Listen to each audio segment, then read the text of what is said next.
Hey everyone, this is part 2 of a 2-part series where we're trying to turn this 2012 Club Car Precedent golf cart into a big payday. I'm Jeff, welcome to Kart Crazy.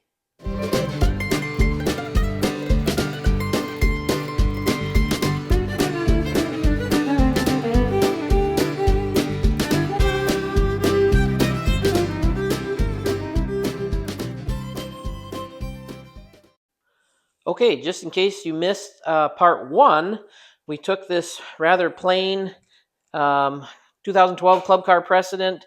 Had the tan seats and the tan roof, had a green body, looked like it came just off the golf course. And we're trying to turn it into something awesome with just spare parts that I have laying around the shop. So rebuilt this back seat kit. We're just about done with that. We've got to button that up. We've got to put some headlights on it, a little more polishing, a little more paint, and we should be there. So kind of picking up right where we left off, I didn't have these upright brackets that I needed. I had one, kind of. I had to make it a little longer, and then this one I basically built from scratch. So these are going to bolt up under here. That supports the weight of the seat. I did throw a cover on there just to get rid of that old dull cover, kind of like we did with the front. I've got to do some painting of the bolts that hold that in. And then I was just kind of eyeballing our seat hinge here. I know this isn't the right hardware. There's usually a plastic or bushing or something. And I was going to stop at the hardware store on the way home today, and I didn't. I should have. But we can improvise. We'll stack some washers in here to complete our hinge. I do have to grab the bracket for the front seat and back of the back seat. Front of the back seat. Anyway, the bracket that goes right here to support the seats. I see I've got a little more cleaning to do right there. We did get the new tires put on. So I think at this point I'm just going to jump right in and get these uprights mounted. I've got to punch a couple of holes. One right here where my thumb is, if you can see that. And then there is already a hole here in the bag well, but it just needs to be augured out a little bit. There's a second layer under there that always gets in the way. I think if we can do that and get that hinge taken care of, then we can work on getting this back step, because I want to mount these brackets in first so that I've got a nice solid platform to mount that step to. I've got these extra brackets that I saved from another project. Actually, that's the wrong side, but and that'll go on and help support that footrest. So let's dive in. All right, like I said, this is probably totally the wrong way to do this, but hey, if you're not doing it the wrong way, you're not getting it done at all. So at least this way we're getting it done. I don't know if I need 3 or 4 washers in here. I'm kind of experimenting a little bit. I should grab my magnet because I'm getting frustrated already. There. That should help the frustration level a little bit. I may only need 3. We'll find out here. My other concern is if I put a regular standard nut on here, it may want to bind. They usually have like a little, I don't know what you call them, crown nut or something on there. Jump over to this side and do the same thing.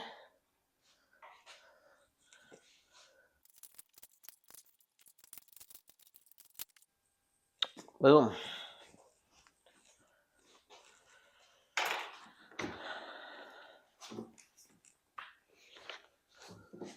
That should work fine. I do need to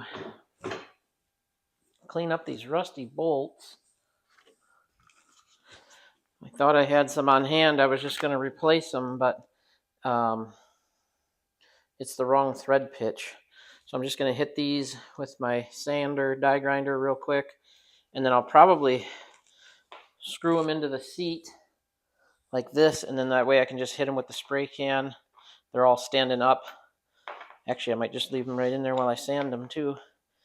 They're all standing upright. I don't have to worry about them falling over. That might be the perfect storm right there.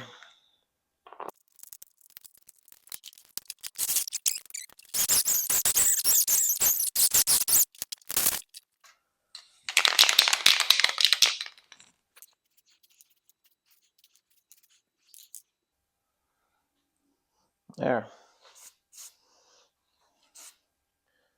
Let that set up for a little bit while we work on some other stuff.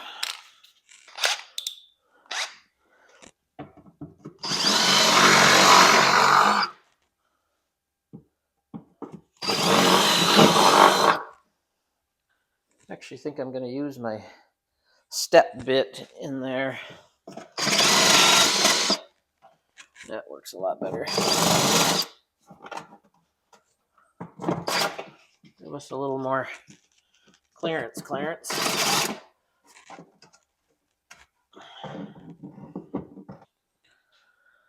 All right, got my hole punched for my upright. Found some hardware here, and should be able to get that all in and snug down so that we can work on getting our proper placement for our footrest.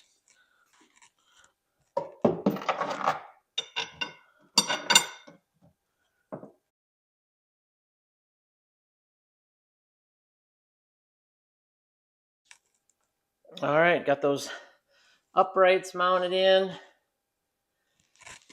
Got the bolts ran through, snugged up from the bottom. Now I think it's just a matter of getting our footrest up in here.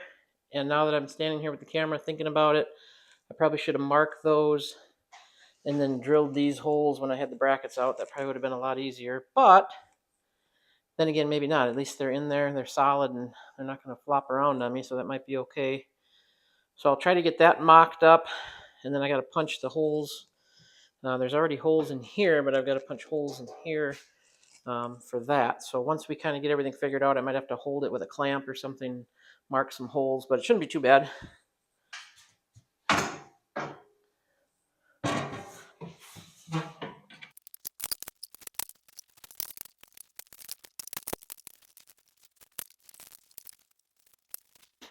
All right, I've got it kind of clamped on there, and surely one of you is going to comment and say, Jeff, you know those are carpenter clamps?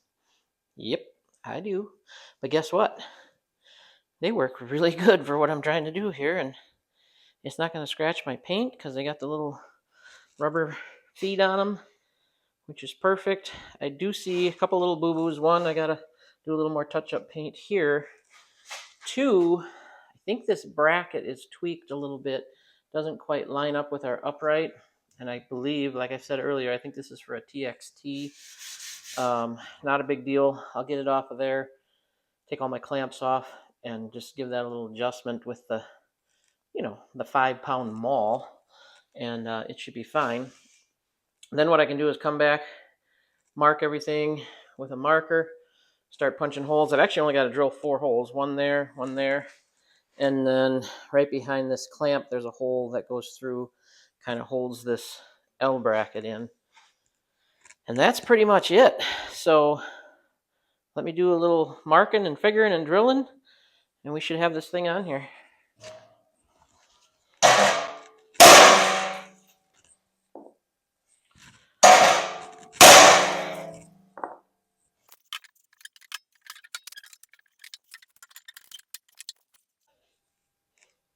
All right, we got ourselves 90% of a back seat. I think it turned out really good. I made all the adjustments necessary. Got that bracket to line up well with this bracket before it was off a little bit. Even painted the bolts so you can't even tell. And then where I had to fix this footrest, my weld is actually hidden right behind that bracket. So that looks fantastic. And both sides, obviously. I've got my hinge bolts tightened down on both sides. Now we just got to get onto the uprights and the light kit and a few minor things, and we're about done with this thing. So now that we've got that whipped into shape, I ran upstairs and grabbed my back seat rest, and I want to get these cleaned up first and painted with the MRO flat so that everything kind of matches. And I need to do these uprights yet. I was thinking I wouldn't have to, but everything else is flat black, and then that being gloss black, it just kind of bugs me. So I'll hit those quick And we're getting close to buttoning this thing up. Windshield I've got to throw on it yet. Of course, the wiring kit, I'm kind of procrastinating on that a little bit, if I'm being honest, but it should be pretty simple. But let me grab some paint, get these cleaned up, and then we'll get back with you. All right, while that paint is drying, I thought it'd be a good time to talk about the, I don't know, everybody's got a different name for this. Voltage reducer, power converter, R2D2, bread maker, whatever you want to call it. It does the same thing, okay? Your positive and negative is going to go to your positive and negative on your battery. You're going to put 48 volts in, and it's going to reduce it to 12 volts out so you can run your accessories. So I've got my headlight and everything laying here. I tore the floor mat out and the dash out a little bit. And basically, I just want to test this wire harness before I go and spend the time putting it in. So here's my positive and negative from the harness. And basically just going to get this kind of halfway wired in. These do tend to get a little warm sometimes, so it's best not to attach them to plastic. So that's probably what I'm going to do, is just attach it to plastic anyway, because I don't want to take a chance of running a screw into the wiring harness back there, because I don't think there's anything this high, but I just don't feel like pulling it all back apart to check, because I'm lazy and trying to get this done. So let me get this wired in, pretty simple, and then we'll plug a few things in here and plug our positive and negative from our harness. That way we can check for taillight power. We can see if our headlights are going to work and all of that before I go and get crazy and wire this whole thing in, and then there's something wrong with this harness. I mean, I don't foresee there being something wrong with the harness. There is a little spot right here that somebody was poking and prodding, and so we're going to have to clean that up, but that's not a big deal. I do believe this has an extra wire because it did get a little warm too. That kind of concerning, but I think the extra wire is if you have maybe a light on your headlight switch, if there's a little LED light. I'm not 100% sure, but I think we just need the yellow and brown is what I'm getting at. So let me get this voltage reducer wired in and see if we can make some sense of all this. All right, got the voltage reducer mounted in. Just fixing to put the positive and negative on here. Then what we'll do is we'll check for 48 volts out of our yellow, and we should be golden to plug in and check our wiring harness. And I'm just hooking up the voltage reducer at this point. We don't need any power to the cart for any reason, because this is all going to run through strictly the light harness.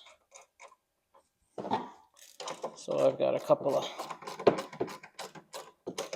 washers in there just to kind of take up the slack. All right, got the multimeter plugged in.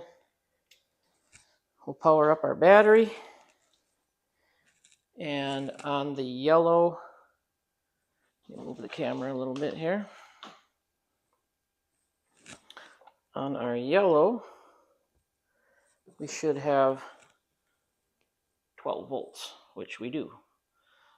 So now we can plug our wiring harness in and check our wire harness.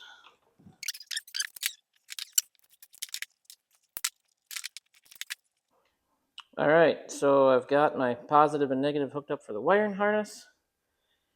We'll give it battery voltage again. And turn our headlights on and see what we get.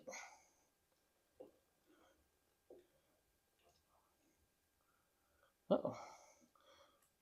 There we go. Trying to get the headlights. Okay, headlights are working, which is fantastic. Now I'll grab multimeter and check, see if we've got voltage to our tail lights. If we do, we can go ahead and get this harness in. All right, so I'm assuming one is going to be ground. Get my multimeter where I can see it. Black should be ground.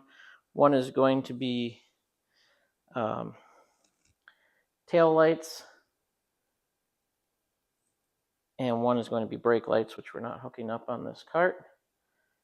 Got 10 volts. That's probably enough to light up a tail light. Yeah, we should be good. I'll just double check that. Grab a tail light and wire those in quick. If we've got tail lights, we should be golden to wire this bad boy up. All right, got my tail light set in here. Just twisted these together. As long as nothing touches, we won't blow any fuses. Let's see if I can pull my headlight switch.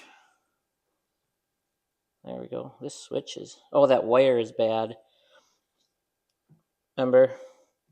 So I got to fix that. But yes, we have tail lights. So we're good. Now it's just a matter of getting everything laid in this trough, get the headlight mounted, fix this bad wire here. Every time I move that, it kills the headlights, and there was a ton of heat built up in here. I'm sure it's from all the resistance in there. So we'll get that buttoned up nice and pretty, put some new ends on there, run these wires through the body so they come out here, and then we can get our tail lights in, and I'll put better connectors on those, obviously, instead of just having them twisted together. But yeah, I was able to reuse that old harness that I just had laying around, so that's awesome. An old headlight, headlight kit's about 100 and what are they? 30, 40, 50 bucks, something like that. So that's money saved for sure. So let me get this wiring in, and we'll pick you back up here in a little bit. All right, so we got the front bumper removed. Just a lot easier to get this wiring and everything ran through. You can see right up there, that's basically the dash. So that's what we're aiming for. We'll run our harness and everything down through, and then it's just a matter of reusing the same hardware that the front bumper used and to mount that headlight assembly on and plug everything together. Pretty simple. Now to get our wire through the back here, this follows along the body obviously and comes out right here. I usually use like some 2-gauge wire or something and just run it in this way. It's a lot easier to fish that through. I'll tape that to my 2-gauge, then I can pull it back through out here. Otherwise you're just fighting trying to dish those or fish those wires out of there. The one thing I do have to do is loosen up the kick plate so that I can run, because the harness actually goes through right here, and then I can follow that trough right there with the headlight harness, kind of get everything laid in there. All right, so the wire is ran in the trough. We've got it somewhat plugged in here, and then the other wire goes out right there to the headlight. And some of you have been paying attention and you're like, well, what's this big plug for? Well, that's if you have turn signals and a horn and all that. There'd be another harness that plugs in here and then comes up your steering column for your signals. But we're not doing that. Did get the headlight switch in, got that rewired. I don't know if I showed you that or not. I can't remember. And the headlight is just sitting in there. I didn't put the bolts in yet. I got to do some adjusting on that. And I was telling you about getting this wire harness through and using like a chunk of 2-gauge wire. Well, the garden hose works too. So saw that laying around, so I'll tape that on there, pull those through on both sides. We should be real close to having the wiring buttoned up.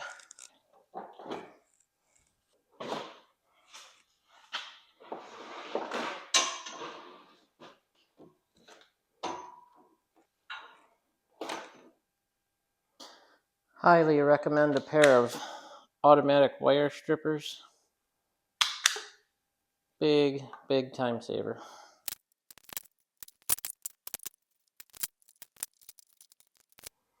All right, I think I might have goofed the camera settings up here. Hopefully it's turning out okay. Learn from Jeff's mistakes. Lesson, what are we on? 643. I pulled this wire through and I was kind of looking and I'm like, man, that's awful short to try to get that all the way to the other side. And I thought, well, I can kind of move this around. And by the time I tuck that tail light in, that'll give me, a little bit, blah, blah, blah. Anyway, get all my butt connectors on there. And guess what? This is the wrong tail light. So this harness needs to go on that side, and the other harness needs to come through here. And that's why the wire looked like it was going to be too short, and so on and so forth. So cut everything off that I just did and redo it. All right, I just hit this with the die grinder real quick. This rubber grommet was kind of hitting on there, and the tail light didn't want to fit, but now it's nice and flush on there. So what I'll do is peel all the protective coating off of the stickies, get it kind of somewhat where I want it, and then we can run a couple screws in. It looks like this one might not line up, which isn't a big deal. It'll be covered, but we'll just have to do another hole, so that'll be fine. So we'll get both sides on there. Let's give it a test, maybe. See if everything's working. We've got power. I don't have my gauge plugged in yet, but let's pull the headlights on. Yep, got headlights. Looks like we got a tail light. And one over there. The other thing I was concerned about was this getting real warm, and I think, yeah, it's way better. It was just because that wire was so chewed up. It was building up a lot of heat in there. And we got this wire ran through on the correct side. If I had $1 for every time I wasted a butt connector because I wired something wrong, I'd have like $3 extra right now. No, I'm kidding. I do that all the time. Sometimes I'll put a butt connector on this side of the wire, and I'll put a butt connector on this side of the wire, and then I'll be like, why is there two butt? Yeah, I'm just an idiot when it comes to that. So anyway, it's wired correctly. This one's going to sit up here nice. Again, I don't think that hole is going to line up, but not a huge deal. We'll find a couple of small little screws and get those mounted in the way they're supposed to be. And what else? We're getting close here. Slap the roof on, put our floor mat back in, button our dash back together. Let me check this for heat one more time. Yeah, no, there's no heat buildup there now. So that was definitely the problem. Kind of slide everything back in there. Try to find some hardware for this. I know I don't have the right one, but we'll just cross thread something in there and make it work. And what else? I don't know. I think we're close. Put the roof on. I got to tighten up all this hardware yet. I haven't tightened. Oh, the back seat. I got the bracket painted. We just got to finagle that around.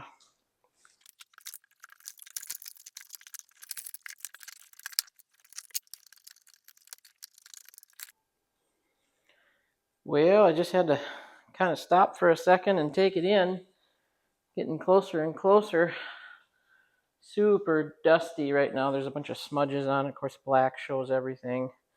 Got to wipe it down. Still don't have the back seat rests on yet, but we're getting there. And then this I want to hit with that, probably all the plastics, that Cerakote or whatever it's called. Clean that up a little bit, but definitely getting there. Boy, that footrest that was in such bad shape sure came around good. Got the dash all buttoned up. Don't have the battery on, that's why the gauge isn't working, but cleaned up my battery tray as best I could. One thing I don't like about these setups is they give you an onboard charger. It's not just Allied, Eco, a bunch of them do it.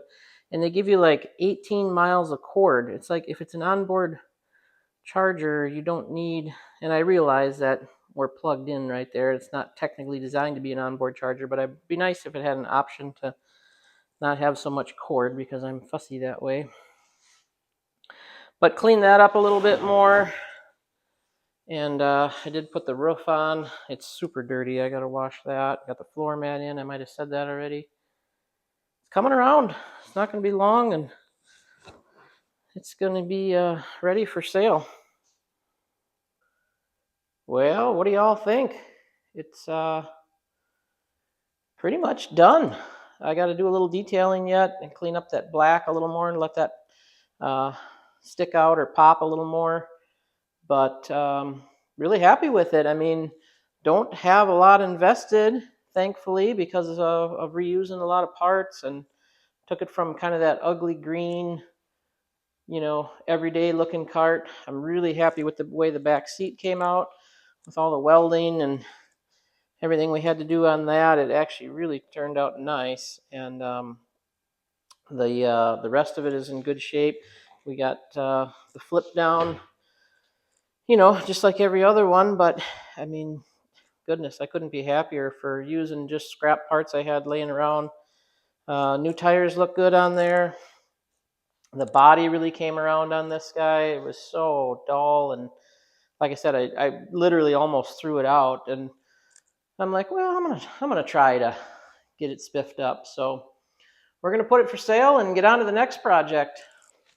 Well, I think that's gonna wrap up this episode. Just took it for a drive. Runs and drives perfect. Of course, we drove it before, so we knew that, but just kind of double checked everything, listened for squeaks, and nothing out of the ordinary. So I'm happy with that. On the next episode, I think we're going to do one more episode on this. I'm going to do a complete cost breakdown and what we have invested, and then hopefully what we sell it for. So stick around for that. Appreciate you coming along. If you've watched the video this long, I thank you very much. Hit the like button, share it, and subscribe if you haven't. I'm Jeff. We'll see you next time.